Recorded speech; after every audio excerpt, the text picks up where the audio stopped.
Well, good evening. What cheer? How's everybody doing this evening? Good. Very good. I'm glad to hear that. All right. Well, thank you very much, everybody, for coming out this evening. My name is Dave Baker, and I write the Iowa History blog, The 29th State. And I am very excited to be here tonight and to present a short history of some of the communities here in Keokuk County that are no longer extant. And so for this evening, I will be taking on a little bit of a different persona. Some of you who have been to my programs before know that I like to do this once in a while. And so for the purpose of this evening, I will be portraying a gentleman from right here in What Cheer. A gentleman who is named William Bullers. But you can call me Bill for tonight. And I've come here tonight to talk about the importance of community, why ghost towns and former communities are important, and what they have to say about our communities today, and what might become of them in the future. So real quick, before we start into all the wonderful stories of the past here in Keokuk County, I would like to take just a moment and open things up for a short discussion. Now, what exactly is a town? You can shout it out, it's okay. I got a 5-year-old and an 8-year-old at home. I'm used to being interrupted. What's a town? I heard a couple of murmurs over there. So, a town is a collection of people, right? And it's a collection of people that come together for a purpose. And the purpose is what? To build homes, to have homes, to engage in commerce, to engage in industry. It's a place where people can come together and a place where people can go back to. And I think that's a really important concept for us to keep in mind, is that it is a place that people can go back to. Now, we pose a little bit different question. It might sound the same to some people, but what is a community? Everyone who lives together, heard it over here, wonderful. That is a great definition of a community. So a community can be a town, a community can be a city, but it doesn't have to be. A community can be any number of places. It can be a church, it can be a Masonic hall, it could be a Woodsman hall, it could be a garden club, it could be a civic club. Or it could even be a group of people interested in a place that is no longer around. And if you think about it from a historical standpoint, a community really encompasses places that are no longer around. Because once the people leave the community in some cases can cease to exist, right? Because at the end of the day, the community is not the buildings, it's not the town, it's not the city. The community is the people. Absolutely. So when we think about the necessity of community, there's a lot of different things that we can keep in mind. And so as I talk about the towns that were around in my time, that are no longer around in your time, I want you to think about the different impacts of community. Especially in the early years of statehood, community was critical in not only Iowa, but in any of the frontier states, and really any of the states in general. When the United States was a young country, people had to rely on each other a whole lot more because we didn't have the commerce network that you have in your time. We didn't have the advantages of convenience. And so people had to really take advantage of their surroundings and be able to utilize the people and resources around them efficiently. So when we talk about community, there is of course an economic piece of it, especially in a town. The economy has to keep things moving. People have to pay for roads and sidewalks. People have to pay for fire departments and libraries. But all of those things can even feed into other sides of things, like safety and protection, for example. A fire department is important for that as well. Social and emotional, however, might be the biggest thing in my time that people relied on when it came to our towns and communities. Because when you're isolated and you have limited communication, you really rely on the people around you to keep you sane. And sometimes, even that was a bit of a challenge. Of course, there's a spiritual aspect and an educational aspect as well. We want to grow as people. We want to grow as human beings, whether that is intellectually or in a standpoint of religion. There's also the political side of things. People like to be connected. People can use their connections. And sometimes people can even get into positions of power through those connections. And that does appeal to some people, of course. And lastly, community is important for family growth, because if you're on a farm and you only have your own family around, now that gene pool is not going to be exactly good. So when we talk about Iowa in the early days, we're going to start way back at the very beginning this evening. And we're going to talk about a lot of communities that are no longer around, or there might be just little tiny pieces of these places still around. We are unfortunately not going to be able to hit every place tonight, because when you look at all the different post offices, all the little different neighborhoods, there are close to 100 of them in Keokuk County alone. And don't even get me started on Mahaska County. They're even worse. Better, of course. That's the hate to find it. So we're going to start off going all the way back into 1843. And I know that was before, well, probably before most of you were born. It was before I was born. It was before my time, before I came to the state of Iowa. And at that point in time, most people out east were very unfamiliar with what was beyond the Mississippi River. And so it fell to map makers to document what was out here. Now, the unfortunate thing is that many of the map makers that were around were all on the East Coast. And so sometimes maps would get very outdated quickly, because the people would not have a chance to even come out here and see what was being built before they made the new maps. And so with these older maps, you need to take them with a grain of salt. But this one in particular is an okay map. I like this one. This is what Iowa, again, would have looked like in 1843. And if you take a look, you'll see that top red circle there. It's marked for the Sac and Fox.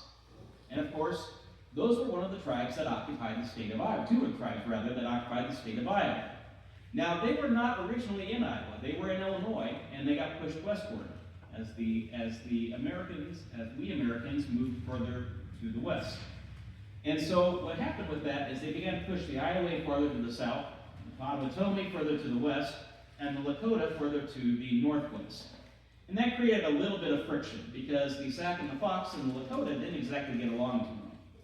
So what they did was they divided up that middle strip there, and they put the Ho-Chunk, or the Winnebago, in there. And that was where they kind of kept things separated, because the Winnebago tribe generally got along with everybody, with a few exceptions. So in 1843, the eastern part of the state was already beginning to be surveyed. And that was a result of the Black Hawk War of 1832. Now, the western part of the state was not yet open for settlement. And so resources were very, very limited to the eastern part of the state. And when it came to government, we find that that really is true, because nobody wanted to come out this far and be a judge. And that's an important thing to remember later on when we talk about public officials. So in 1843, only a small bit of Keokuk County was surveyed. You can see right here, there's the county line of Washington County, and a little tiny bit of Keokuk County was laid out.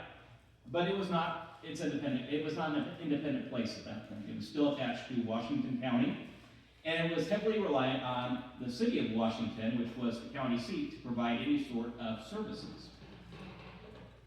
Now, the governing structure of Keokuk County was set up in 1844. At that point in time, though, the county seat was not yet designated at Sigourney. That didn't happen until 1856. So if we look at the map from 1845, you'll notice that Keokuk County only has one town listed on there. And that is down here. That is Richland. Now, of course, Richland in your time is not a ghost town. But with the maps being a little bit outdated, you'll notice that there really isn't a place for government on here. And what they were beginning to do in 1845 was talk about laying out a county seat at a place called Lancaster. Put a pin in that. We're going to come back to that in a little while. Now, of course, Richland, again, not a ghost town, settled in 1837, and they originally called it Frogtown. And this is something important to remember, because in my time, we didn't always use the same name for the same place. And so in your time, that might be very confusing, because Richland was often called Frogtown even by people long after the town was officially named, because that's what they knew it as when they were growing up. Now, it was formally laid out in 1841. It was not the only community, however, to have multiple names. So Gibson is another one. We originally called it Nassau. What cheer was Petersburg. And Kyoto? Well, you might think all the Dutch people lived over at Pella, but we called Kyoto Dutch Town a lot. There were some cheapskates over there then, too. Western City, however, is one of the towns that people probably don't recognize. And what's funny is Western City was also known by two names, and the other one is probably even more perplexing to you in your time, and that is that it was called Newton. Because I think most of you probably think of Newton as being further from Jasper County, am I correct? Western City was laid out in 1843. It was about the same time as the county was founded, and they thought that, hey, there might be a chance that Western City might be able to steal the county seat distinction. And that was largely because of a lot of really ambitious people. And so there was a gentleman named Benjamin Edwards, and he laid out the community with two goals in mind. And really, these two goals are largely what we see people in the 19th century laying out towns for. To either A, fill a need, or B, make a profit. And he wanted to do both. So, Mr. Edwards thought that Western City was going to become a very large city. He had grand plans for it, and unfortunately, it never materialized. It never got to be the county seat, of course, and it barely got off the ground in terms of buildings. Now, there were 2 or 3 houses at its peak, but it did have a school, and it was one of the earliest log country schools in Keokuk County. There was a teacher that came from out east, and her name was Emily Meacham. Emily Meacham took on the very difficult task of teaching at a frontier school with little experience, and she was paid in wheat instead of cash, because the wheat was more valuable at the time. The other big distinction that Western City has is that the first district court was indeed held there, very briefly. Now, if you were to go out and try to find Western City today, you would not be able to find it. Even in my time, in the late 19th century, there was no markings about it. The 2 or 3 houses were long gone, but it would have been just to the north of Richland. And so, if we take a look at, the northeast of Ollie and northwest of Richland, Now, the clerk of court, for a very short period of time, was housed in one of those log buildings there in Western City. And when the word came down that the county seat was moving to Lancaster, you know what he did? Yeah. Somebody said, yeah. He packed up his clothes and walked to Lancaster. And when he got there, he discovered that the county seat was less than his log cabin, because all it was a stick in the mud. Now, when my business was rolling here in Wetshire, my photography studio was rolling in Wetshire, this is what the county layout would have looked like. I know this is probably difficult for you to see in the back, and that's okay. We'll bring up some of the bigger pieces and highlight this for you in a little while. This is from an atlas that was published in 1875 called the Andreas Atlas. And A.T. Andreas was a gentleman from Chicago. And so he was a little bit closer to Iowa, and so he was able to spend some time here and make some better maps. And what's great about these maps is not only does it have the communities and the post offices on here, but it has a lot of the landowners as well. So we really can see the people who were living here at the time. Now I've gone ahead and had the places marked that are still around in your time. So these are the places on the map that still exist. Of course, Wetshire, Webster and South English, Harper, Keota, Sigourney, Hayesville, Martinsburg, and Richland. Now, I'm going to throw a few more on here, like Keswick and Hedrick. That wouldn't have been around quite as early as 1875, and I'm putting those on there just for a frame of reference. Because as we talk about some of these places, it helps to know where they were at. So putting those other communities on there will hopefully help you to see where some of these places might have been. So the first one we're going to look at is that original county seat of Lancaster. And I'm very much glad to say that I see that people are really taking good care of the building that's out there. Because in my time, we were very proud of these buildings. It took a lot of work to build a 2-story frame structure because you had to have good lumber, you had to have some quality workmanship, and sometimes that was hard to come by. Now this particular picture was taken in your time. It was actually taken in 2014 when the building was getting a restoration. And so as somebody coming from the 19th century, it makes me very excited to see that buildings are preserved. By the way, this is a marvelous building. You guys have done a great job taking care of this one as well. Now Lancaster probably is not what you would consider in your time to be a ghost town. It would be what we would call, and what you would probably call, an unincorporated community. We'll talk a little bit about the differences on that because they're very subtle. In some cases, they really don't blur the line. The Lancaster was formally founded in 1846, and it was distinguished as the county seat at that time. It did not receive, however, its post office for a few years after, because there were all these little rural post offices scattered around the townships in the county. And so Lancaster took a little bit of time to get their post office set up there. Lancaster School was still having classes up until 1965. For a building built in 1881, that was pretty impressive. It was considered to be one of the schools that the state of Iowa looked at for a benchmark. Lancaster School was something that people were very, very proud of. And so it was seen even into the 1920s as a place where good courses were taught and where academic rigor was. And so the state would actually use Lancaster School, among others, as a model when they designed and discussed curriculums. Lancaster had a store until the 1940s, and it even had a garage to accommodate the newly fangled vehicles and automobiles that were coming onto the market. Even until more recently, in the 1990s, it was used as a polling place. The Christian church at Lancaster in your time is still alive, and there are still people that attend there. So we really can't call it a ghost town because there really is still a community there. Lancaster is a place that people are aware of, and it's a place that people still identify with. So we can't really characterize that one as a ghost town, although it is fair to say it's much smaller than it used to be. So if you take a look how Lancaster is laid out, this is what's called a platted town. So a platted town is one that's been surveyed. It's been broken up into lots, and the lots have been sold, usually to a variety of home and business owners, although sometimes people would buy multiple lots and then hold on to them for investments. So typically in Iowa, communities are laid out in rectangular grids unless there is a body of water that sort of interrupts them. And that's a big change from out on the East Coast because a lot of times land was marked with rocks and trees. Sometimes those things aren't very permanent. And it made it very confusing for people who were relying on those surveys. And so it kept people from having disagreement over property in places like Iowa and Nebraska to have these nice square lots. Now most of these blocks here in Lancaster have since been delisted, but you can still kind of make out where they were. And you can get a good sense of where the town was because, well, you look right there, the public school is right in the middle, and guess what? The public school's still there. So here's what Lancaster would look like if seen from the sky today. Now Lancaster at the time, in the 1840s and early 1850s, was just about as modern as a frontier town would get. And that's not saying a whole lot.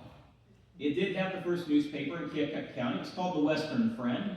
And that really was what people saw it as, a friend to spread news around, because sometimes you didn't see anybody for a couple of days, or sometimes a few weeks. And so, because Lancaster was the county seat, it also had some semblance of law and order. And so it was a place where people came where they felt like they could be protected. And because of that, it was a place where if you needed law advice, you could typically get it. And this is where we see some of the first lawyer offices coming in Keokuk County. And this is a business card from 1861. From S.A. Evans, who was one of the attorneys that practiced in Lancaster. Now, there is another attorney that practiced in town that you may have heard of, and his name was Marcellus M. Crocker. Now, people in this part of the state may be not quite as familiar with Crocker as you would be over in Des Moines, because Crocker eventually ended up becoming one of Des Moines' most high-profile attorneys.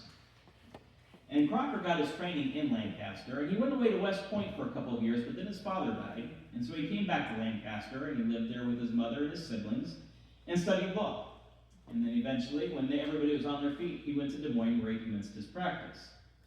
Now, Crocker eventually enlisted in the Civil War, and he was actually designated as a lieutenant colonel first, and eventually worked his way up to be a general. And Crocker fought at the Battle of Shiloh, and he also participated in the Vicksburg campaign. So he participated in several big-name battles, and he was seen as somebody who was very heroic under pressure. And as a matter of fact, Ulysses Grant even complimented him, said that he thought he was a fine officer, and felt that he was above and beyond doing what was above and beyond expected of him. Unfortunately for Crocker, he contracted disease, and he was unable to recover from it. And so he went to New Mexico for a time, thinking that he'd be able to recover there in the arid climate, and his health improved, so he came back to Washington, D.C., and if anybody knows anything about 19th century Washington, D.C., you'll know there was a lot of disease there. And so he actually contracted tuberculosis at that point in time, and died in Washington, D.C. in 1865, a few months after the Civil War ended. Keokuk County is one of the places where immigrants settled in Iowa. there were a lot of immigrants that came into Iowa, all over the state. And here in Keokuk County, there were a wide variety of people from all over Europe. But in the Lancaster area, it particularly attracted folks who were German. And so there were a lot of Germans and a lot of German Lutherans that came to this area. And one of them was a gentleman named Frederick Pullman. And he moved to Iowa seeking cheap land and labor shortly after statehood. Now, when exactly he arrived isn't particularly clear, but it was sometime between 1855 and the beginning of the Civil War. He ran a store in Lancaster and also was a mason. He was a builder. And so he was well known by everybody in town and very well liked. And after running the store there for several decades, he eventually moved and took his business to Oskaloosa, where he lived until he passed away in 1903. So Pullman was one of the people that came here and struck it rich because he achieved his goals. He was able to use the community around him. He provided services that people needed. People appreciated him. He was well liked by his friends and neighbors, and in turn, he was very successful in his business. That wasn't the case with everybody. And so there were a number of communities that, for a variety of reasons, never came to be. And sometimes it was a matter of people weren't well liked. Sometimes it was a matter of poor advertising. Sometimes it was economic conditions that particular day, month, or year. And so when we look at the early history of Keokuk County, there's a number of towns that came and went that really only existed in paper form, or maybe they were laid out and sold one or two lots, maybe one or two houses there. So when we look at these, a lot of these were down in the southern part of the county, which makes sense because if you think about people coming in, they came in from south, east, and northwest. And so we have Elizabethtown, which was in Steady Run Township, was laid out in 1845. We had Rochester, which is Richland Township, West London. Rushville was up in Steady Run Township as well. Virgin City. Nobody ever wanted to admit what that one was actually named for, so I'm going to keep my mouth closed on that. But that was 1857 up in Adams Township. And even though these places were formally laid out, most of them never appeared on maps. Because the map makers, again, they came into Iowa, they were here for a short period of time, and if nothing was there, they didn't count it. And so if these towns were hypothetical towns, or they were planned towns, or even if they were towns that were laid out and had lots sold, if there was nothing there, they would get omitted. And in many cases, they were gone within a couple of years. Now, as you can expect, sometimes there were problems. And just to let you know, the water's better in your time, too. Sometimes people would get into disagreements over land. And so what would happen is these communities would form what they called claims clubs. And these claims clubs would send people together, and they would sort of unionize. And they would unionize against people who were trying to bid up land prices. They would fight against speculators. And they would try to make sure that people got a fair shake at getting the land. So you could join one of these clubs, and for a small fee, your neighbors would go to the auction, and they would keep the bidding down.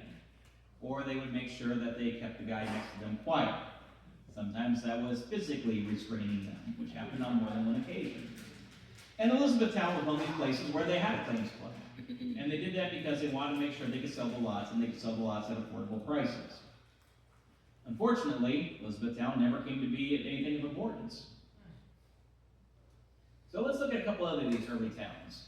Another one that shows up on paper is Petersburg. And by 1875, when this map was printed, paper towns were really a thing of the past. And that's because the railroad came. And generally speaking, if a town was going to make it, it was going to make it. If not, nobody was even going to start to lay it out. So by 1875, we don't see a whole lot of paper towns. But Keansburg was one that showed up on the maps and just kind of lingered for a while, even though it never had more than a couple houses. It did, however, have a school and a church. And so even though there really wasn't a physical community there, the fact that they had the school and the church meant that people were drawn to that particular neighborhood. And so, although the town's gone by the maps of 1870, the church remains on the maps until 1897, and even then the church was still active until 1927, at which time it lost its distinction as being a Methodist church. The building was sold, and it was kept basically as what you would call today a non-denominational church. And so it was used as a church and Sunday school until 1941. Now, Petersburg, if you don't know where it's just to the east of us. So if you were to take G29 out to the east, just before you get to the Keswick turnoff, that's where Keansburg would have been.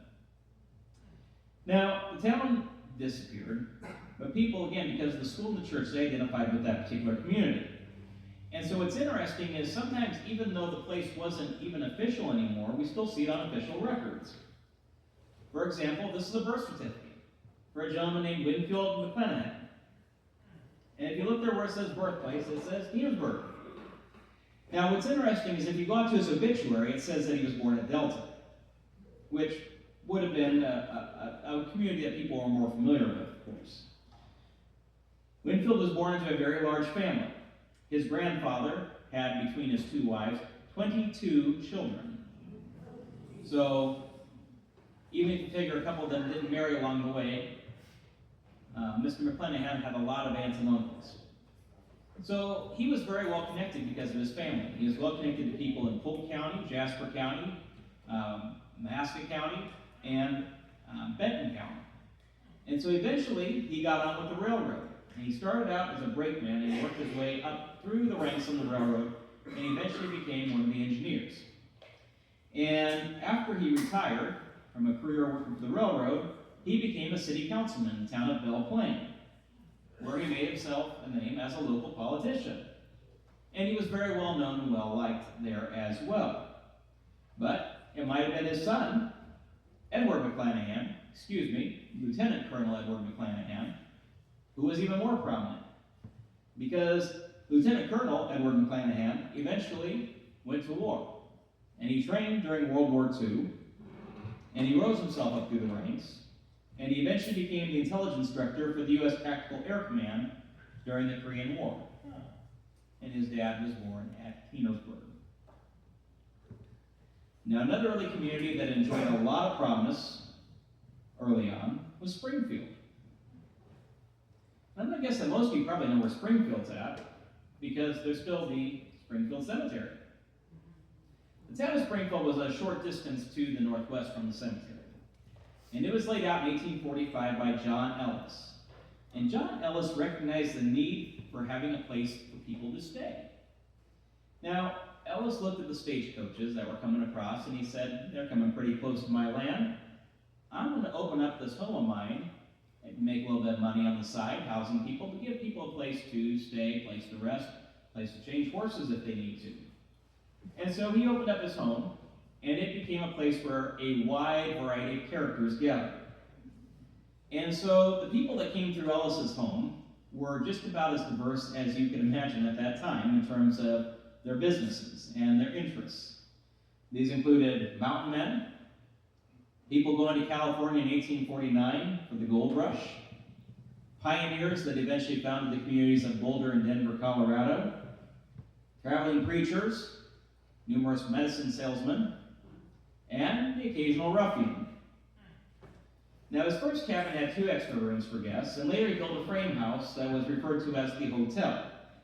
And all these different people would converge on Springfield, and they would bring in a variety of worldviews, and they'd bring in a variety of talking points, and they would meet over at Ellis's house, and they would all sit around this table having discussions, and sometimes they would argue, and sometimes they would fight, and sometimes they would yell, sometimes they would pray.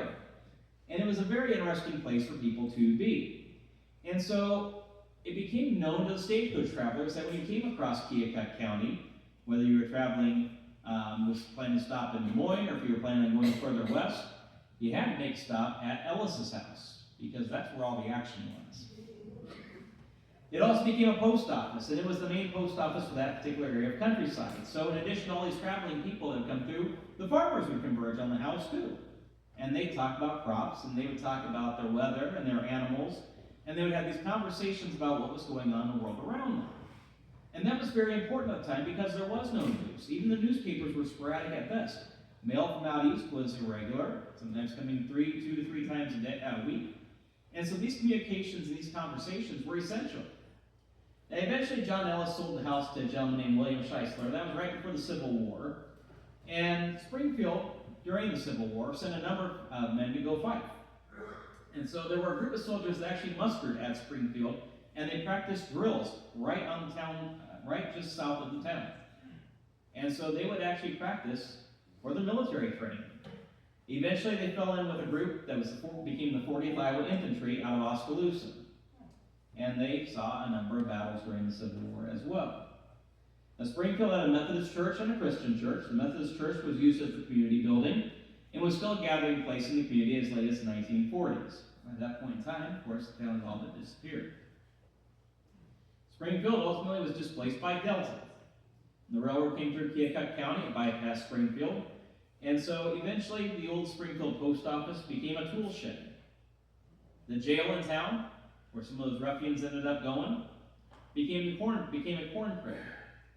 And today there's little remains of the community except for the cemetery. A similar town to Springfield is a little community called Ioka down in the southern part of the county. It was similar to Springfield in many ways. It was laid out too before the Civil War, and it too sent soldiers into battle. But unlike Springfield, it was primarily a residential community. It served the needs of the farmers and the people who lived in that particular area. And so you don't see it being a major transportation stopover. It wasn't a place where you saw a whole lot of state coaches coming through or travelers, but it was a place that catered to the needs of those who lived in that particular neighborhood. Now, what's interesting about Ioka is if you look at it, it actually had 3 different additions, which means that it was a growing town. And so even though it was a smaller place than Springfield, initially, it probably had the better growth. Now, if you go out there and look at it now, you're not going to see much. There's not a lot left of the community. Ironically, it's on Highway 78, which, if it had managed to last another few more years, the automobiles coming through might have kept it alive. But the problem is that the railroad bypassed it, and it went to the south, and a new community called South Ioka was formed. Well, South Ioka is still around, but you probably call it Pekin. And Pekin was what the community grew out of. And so over time, the businesses that were in Ioka, they migrated south to the railroad.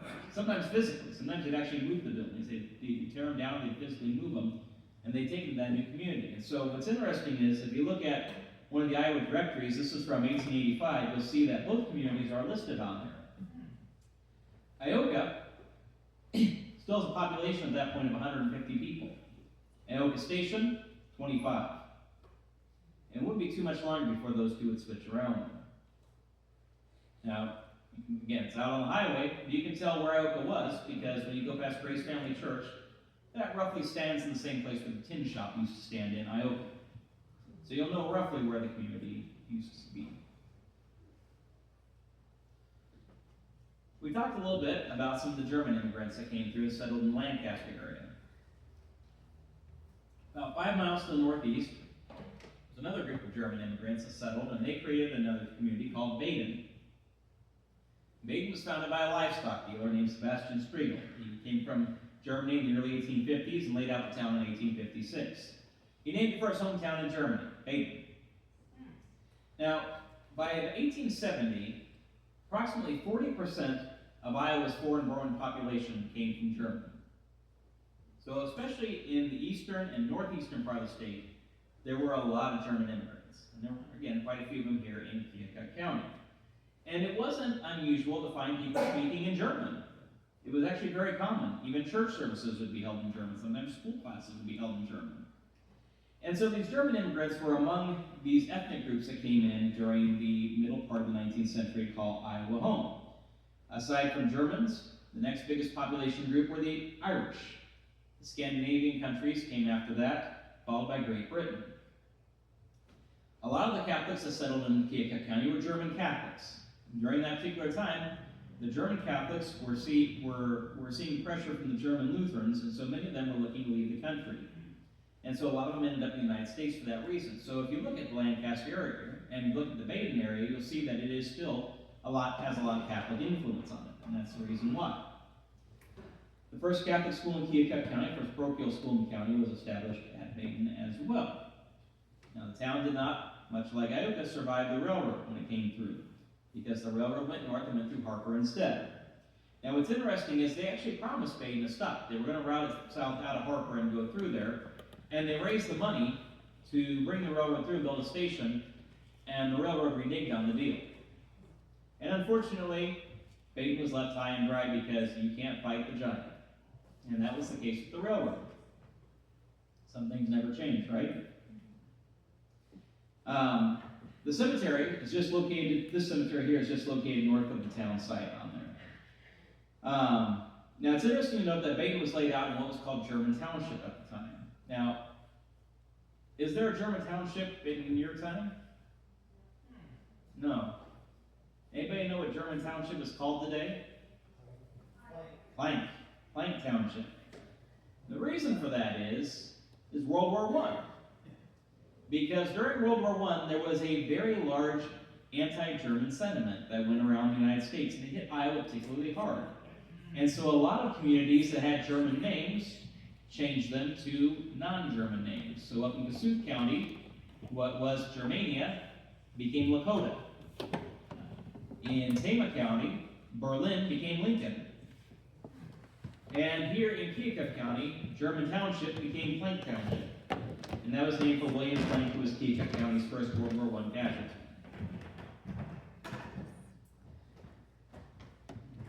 Over in the eastern part of the county, almost right at the county line, was the town of Talleyrand.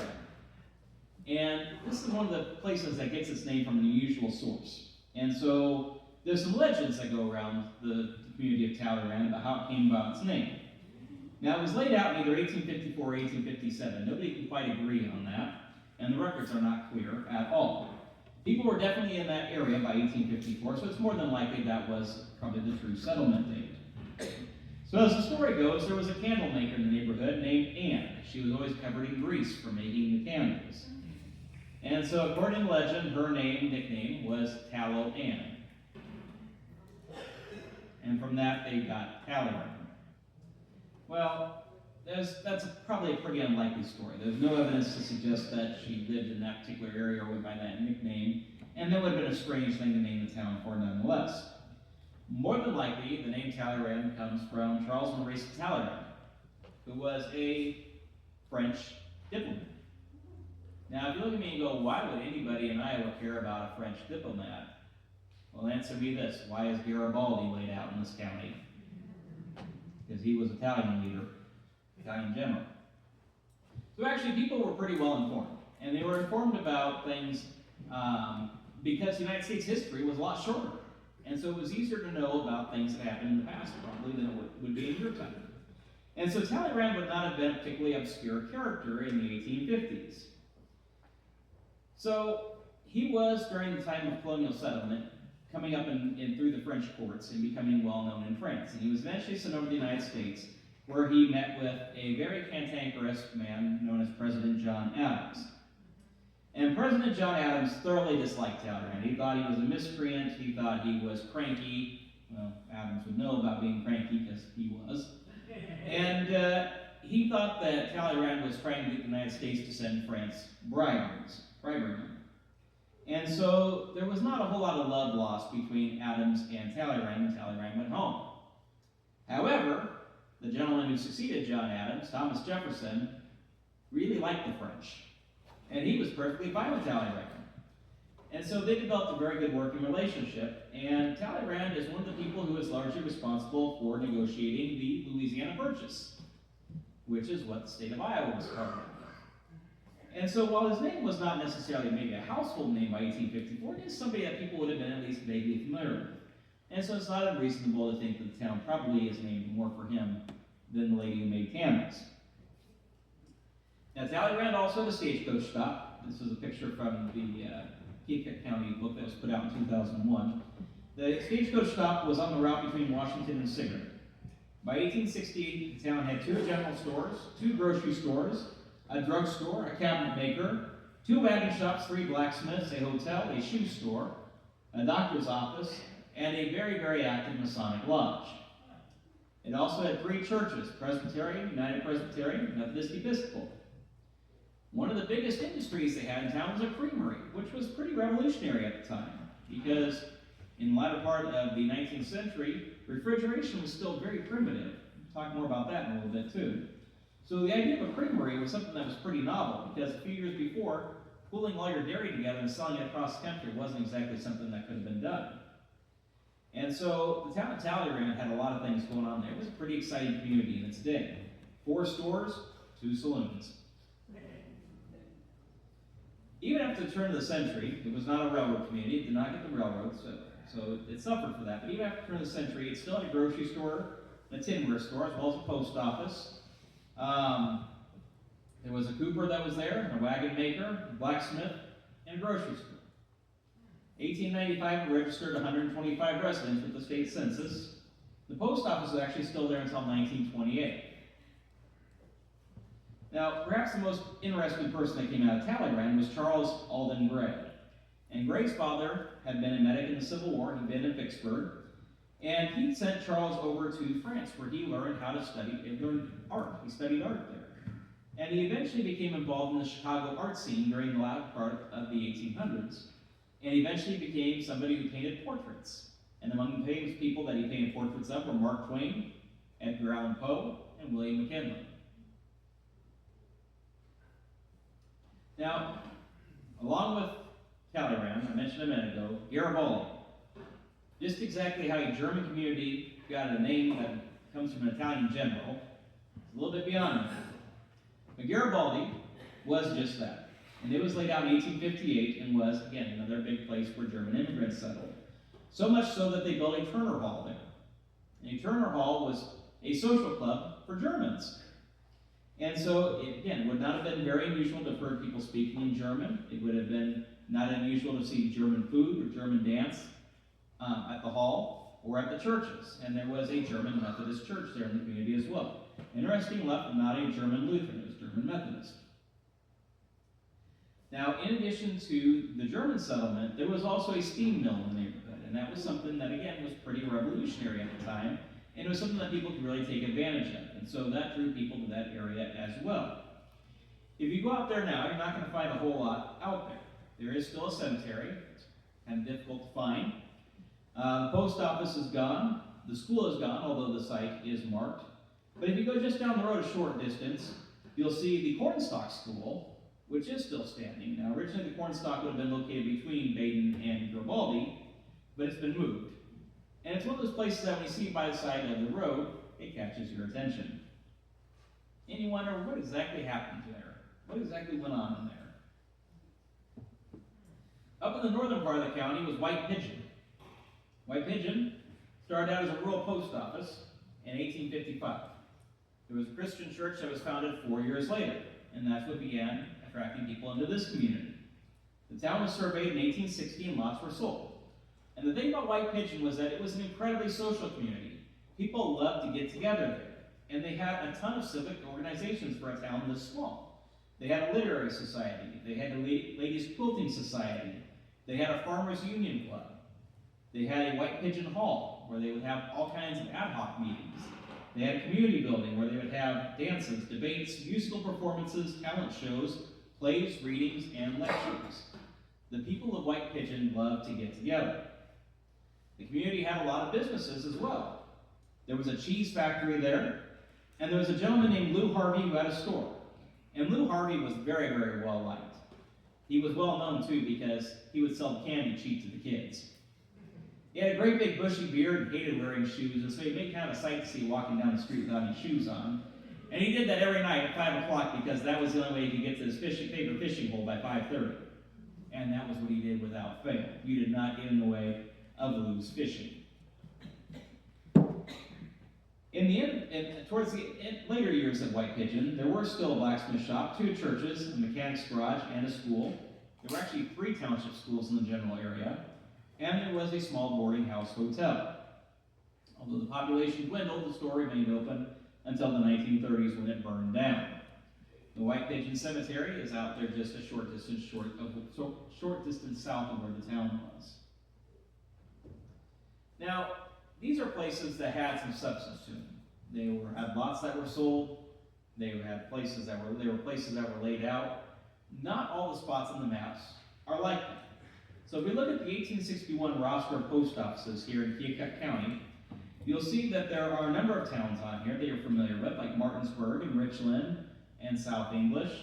But there's also another group of places on here, like Chandler, or Chandler, depending on how you're spelling it, and Butler, and Olean. And these were places that, well, Butler's a little bit different, we'll come back to that in a minute, but Chandler and Olean in particular, these were places that really did not have a town with them. They were a rural post office. They may have had a general store, but sometimes these post offices were kept in people's houses. And it was important to have these every few miles because that was how the mail got transferred. The thing of it was, though, sometimes these were so impermanent, they would appear and disappear within a few years of each other. And one of the ones that did that was a place called Peck. And Peck was not a town at all. It wasn't much of a community, it was a necessity. And you can look here at the end of Prairie Township down here in section 36. You can see that the whole township's not very well populated at the time. But Peck was a post office that lasted 2 years, from 1860 to 1862, and it was named for Harley Peck, who was the homeowner that lived at the property. And he served as postmaster, and then when he got tired, he resigned, and nobody else was interested in doing it, so the post office went away. If you go out there today, there is absolutely nothing to suggest that there was anything of even relative importance there. Even in my time, there was nothing to suggest that there was anything of any relative importance there. But these post offices existed in one form or another, popping up all over rural America until our rural free delivery came about at the beginning of the 20th century. Now, a lot of changes came about because of the Civil War and the Civilian Railroad. So the Civil War obviously changed how population was, because in some cases, men went out and never came back. In other ways, it influenced the economy. People would change different crops. They began to rely more on their wives to do farm duties. And in some cases, the railroad was expedited. And that was such here in Iowa. So the government support and investments for railroads really came into their own during the Civil War. And so that encouraged a lot of railroads to invest in Iowa. And subsequently, that created a lot of new communities. And so what we see is changes happening at a more rapid pace when it comes to the communities during the last half of the 19th century. And so there are still towns that are founded that don't amount to much. Lana being one of them. Lana was laid out just to the northeast of Richland. People were still very ambitious, but the railroad sometimes had their own way. And so in this case here, Lana was laid out on a proposed railroad. And what happened was the railroad didn't actually materialize. And so although lots were sold, and there was even a steam mill in the neighborhood, people didn't want to move there because there was no rail access. They could move elsewhere in the county and have easy access to railroads. Now, there was another community named Mason just down the proposed line, and it was kind of the same thing. It never grew up either. Now, Lana did have a little bit of a longer legacy because there was a school in the neighborhood, and the school had the same name, and so people attended that school, and they kind of kept that name alive over the years for that reason. But by all accounts, what should have been a successful town amounted to nothing at all, and within a few years it was completely gone. Now, the great irony about this, though, is if you're looking at this map, you're thinking, wait a second, the railroad goes into Richland, or at least it went into Richland, right? Well, that railroad line that runs to the northeast of Richland was actually eventually brought to be by a different railroad company. And so if Lana had managed to hold on for about 10 years, it would have been right on the railroad and would probably have been just fine. But by 1874, it was gone from memory, except for that school. It was eventually the Chicago, Rock Island, and St. Paul that did lay the train tracks through that neighborhood. By that point in time, it was too late for the town, though. It was fortunate for Richland, though, because if the railroad hadn't come through, it probably would be on our ghost town list. Now, railroads had a strange way of making communities pop up in odd places. And that was definitely the case for our next one, which is the town, well, you can call it town, the settlement of Atwood. And Atwood is particularly interesting because if you look at the map, you'll notice that it is right at a crossroad of railroads. And there was actually an Iowa law at the time that said that when you had a crossroad, you had to put a railroad station there. You had to put a railroad station at a junction. And so the depot went in on the northeast corner of the junction there. And what everybody thought was, well, you know, Tioga's just on the other side of the Manhasset County line. Tioga can use our train station over here at Atwood. And so they moved the mail over to Atwood as well from Tioga. And they did that because they thought, well, now make things easy. The train can bring the mail in, it'll be right there, and you can come get the mail. There was only one problem, though. There was no way to get from Tioga to Atwood because the railroad did not go to Tioga. And on top of that, there were no streets that ran between the two of them. You had to go clear up all the way to Rose Hill and go across because there was nothing to get across the river. Well, I take that back. There was one way to cross the river. If you got really daring, you could get up on the train tracks and walk from Tioga to Atwood.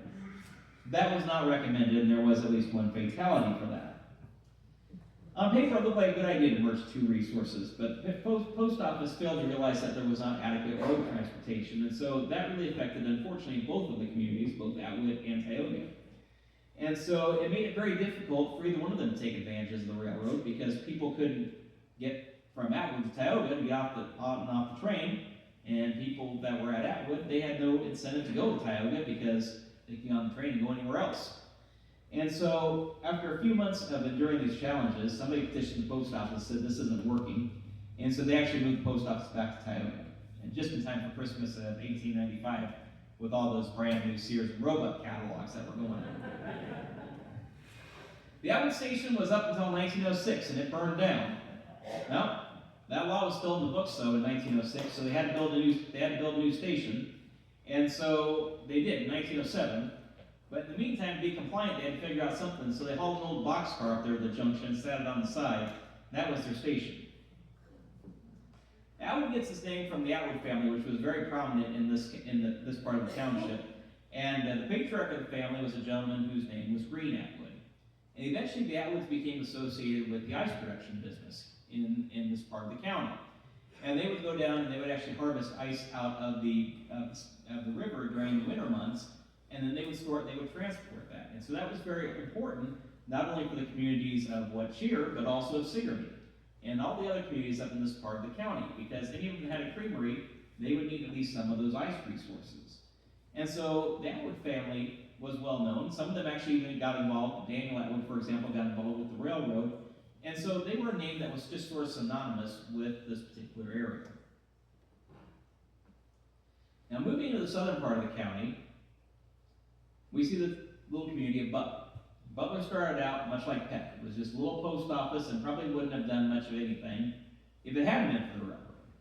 But what's interesting about Butler is that the post office keeps jumping around depending on what map you're looking at. Because during my time, the postmaster would change. They'd pick up the postal box and they'd move them from house to house. And so depending on who was the postmaster, you might have your mail over here, next year you might have it over here. And sometimes it would change by who was in Congress, because if you were prominent with one political party or the other, they might fire you. Which I've heard is still something that goes on in your time. I thought they would have fixed that by now. So Butler was on the stagecoach route between Hayesville and Ottumwa. It was originally called Watts Point. The stagecoaches hauled people through there and also hauled a lot of supplies. A lot of lumber from Burlington came up through Butler. It was originally located in Section 21. Excuse me, it was first located in Section 26, I'm sorry. Then the post office was moved up to Section 27, where John Allen Woods had a general store. This would put it near Brooks Cemetery. And then, when the Iowa Central Railroad came through, James Morrison provided land, and as he began to sell off his land, piece by piece, the small community of Butler formed around it. And so, they named the railroad station Butler after the post office. And even though it wasn't very big, they did a lot of agricultural shipping there. So eventually the post office moved there as well, putting it in Section 21. So the post office there at Butler moved at least 3 times.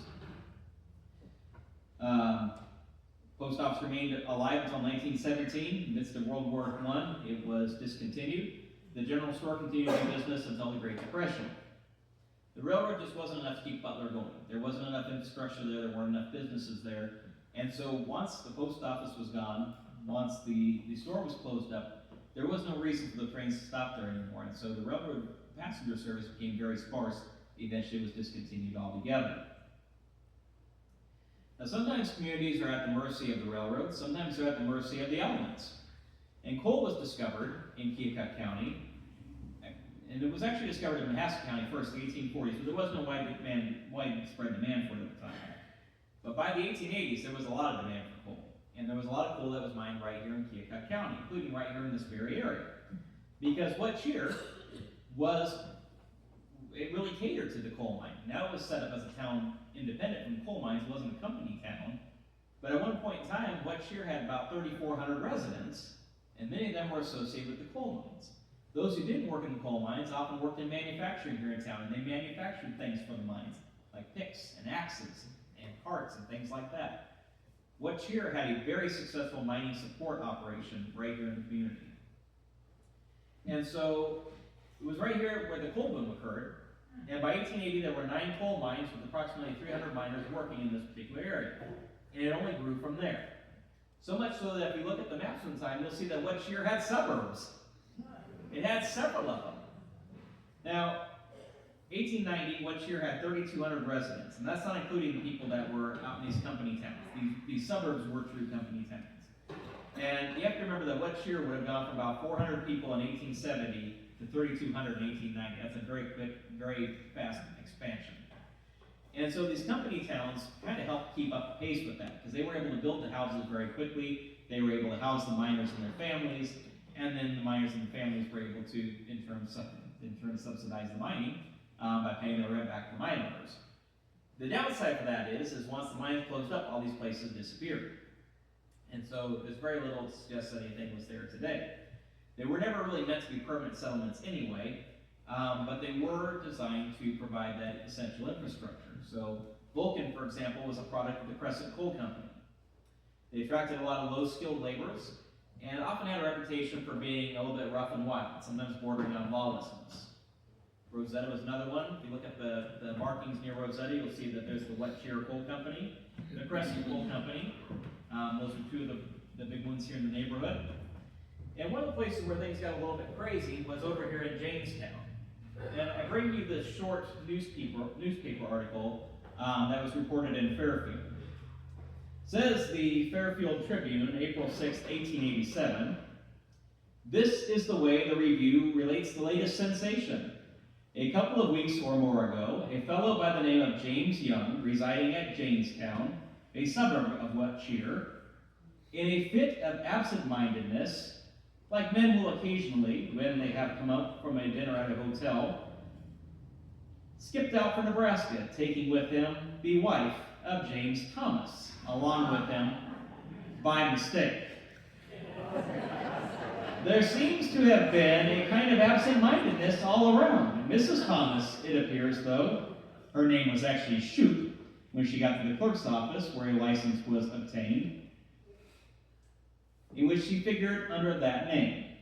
Then after getting the license, neither one, in their haste to get out of the state, ever thought about actually having a ceremony performed, preferring to trust the license issued by the clerk as a kind of bond for deed, or for accident policy.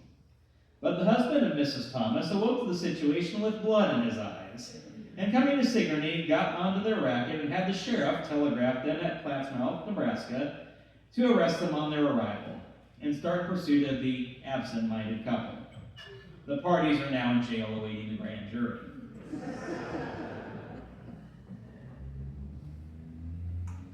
A little bit further north is the town of Coal Creek. In Coal Creek, you might think it was coal mining town, but it actually wasn't. It had nothing to do with coal mines at all, actually. Coal Creek gets its name from the creek, but it was originally a Quaker settlement. And so what happened was that people would come in here and they would have their Society of Friends meet. And there weren't a whole lot of Quaker settlements in Keokuk County, and so this is one that really attracted people of that faith. Now what's interesting is this is another community that had multiple names. It was called Quakertown at times. It was also known as Shanghai, because they had Shanghai chickens there. Eventually the Coal Creek Meetings House was actually saved and moved. It's actually today, in your time, at the Nelson Pioneer Museum. Now we're getting to the end of our time here, so I don't want to spend too much more, but I want to just highlight a couple other places of interest that you might be curious about. So out here on what you call the highway, the Delta Highway, was a community called Slaywood, right on the Skunk River, South Skunk River. And it was a place where there was a mill. And mills, much like railroad stations and post offices, attracted people there because they could get their work done. If you look in the area, you won't see a whole lot of it remaining. Most of that area flooded so often that it wiped all the semblance of that community out, which is one of the things that people take a risk on when they're living next to the river. I'm going to skip ahead here to one last one, and that would be Showman. Because Showman came out of Slade. The two towns were actually in existence at the same time, two villages. But Showman was the more prominent of the two. And that was not initially because of the railroad, although the railroad did eventually go through there and they did have a stop. But it, much like Springfield, was a stagecoach stop first. And so the Showman family had a very large limestone house that was built there out of limestone boulders. And that was seen as very modern and a very a very wealthy place. And so it was something that people wanted to go see, and it was a place where people desired to stay. And so it attracted a lot of people for that reason as well. The coaches that would come through there often would run 24 hours, and so they would switch out horses there as well. Sarah Showman was the postmistress, which was one of the few jobs at the time, the few government jobs rather, at the time that a woman could have. And so she was able to have a federal position there in the community as the postmistress. The building materials for that house and for many other foundations in the county came from the limestone quarry Showman. And they even had a limestone kiln that they operated until the early 1900s. So when we talk about these communities, there's a number of places that we also might relate that weren't actually villages. They weren't actually towns, they weren't actually settlements, but they were general areas. And people are familiar with these. They were familiar with them in my time, and they were familiar with them in your time as well. And sometimes these places have really funny names, like Cracker's Neck, and Monkey's Den, and Tick Ridge. But these neighborhoods help people identify with their surroundings, and they give people a place to call their own. And ultimately, when we think about what makes up a community, looking back at those early slides that we talked about, any place can be a community. It doesn't have to be a town, it doesn't have to be a city, it doesn't have to be a village. Any place where people gather can be a community. And so these places as well, even though they're not true settlements, really can fall under the distinction of community. And so as we think about what our communities are today and what this means for us in this time, communities are living beings, and they always have been. They were in the 1800s, they were in the 1900s, and they are today.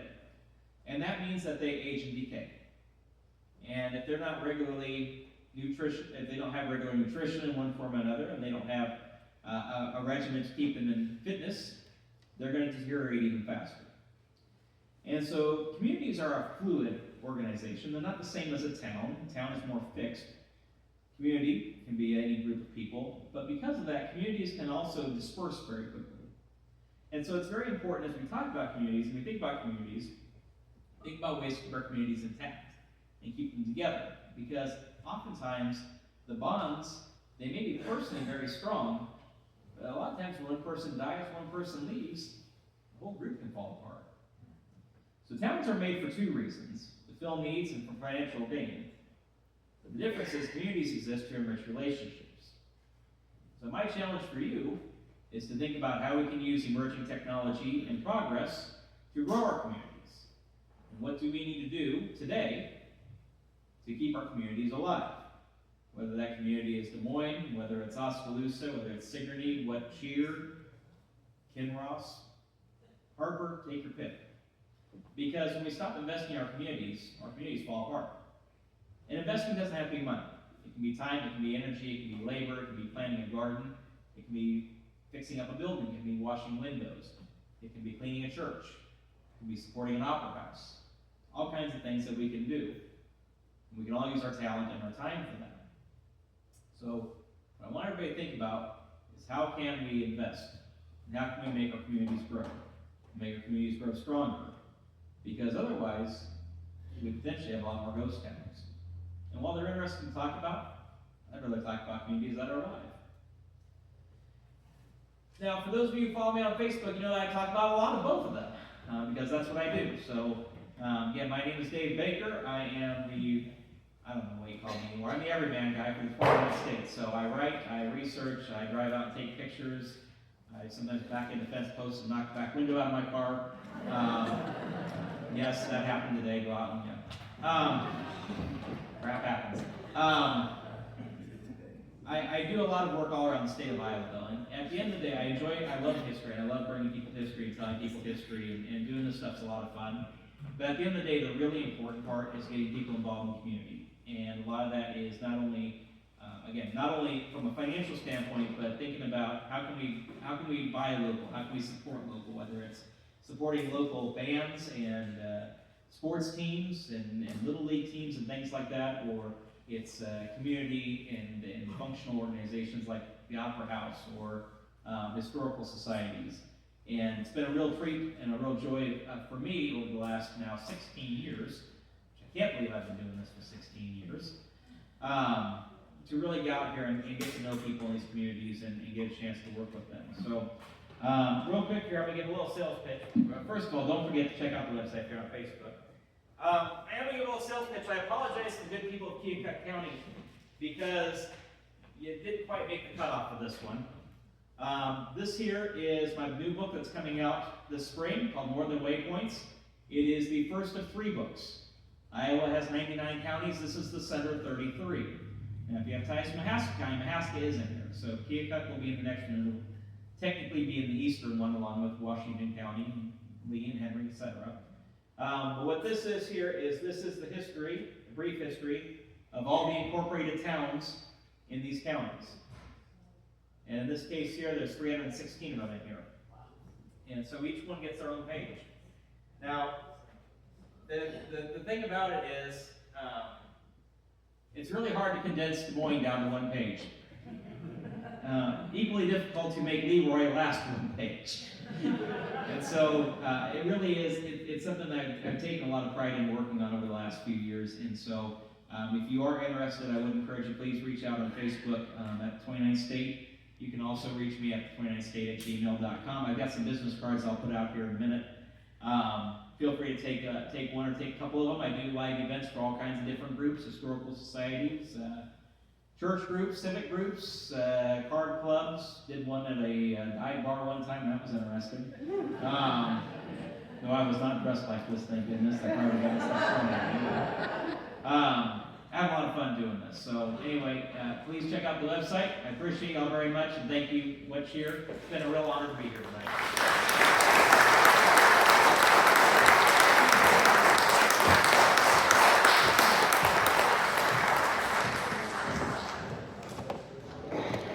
About that, man. We're only lower by 9 minutes. That's pretty good for me.